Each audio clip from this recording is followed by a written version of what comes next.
This is Laura from Gardening Know-How, and today I'm going to show you how to collect seeds from a black-eyed Susan.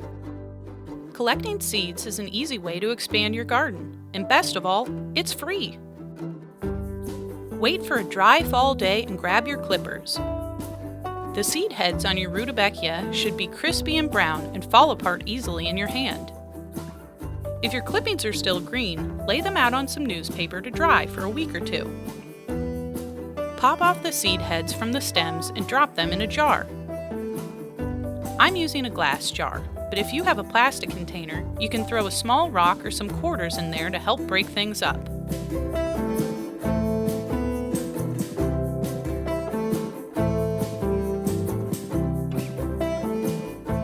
You'll want a container with a lid because we're about to shake things up.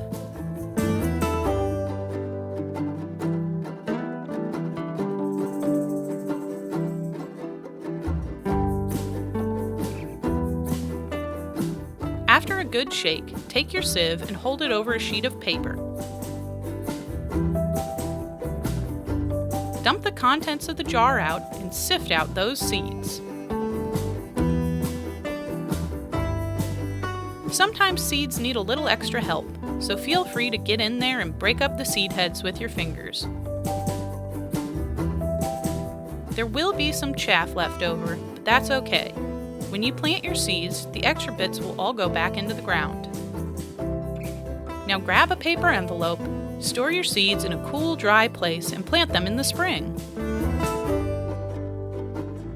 Now you've got the know-how, you can use the same process on coneflowers and other flowers in your garden. Good luck and good gardening!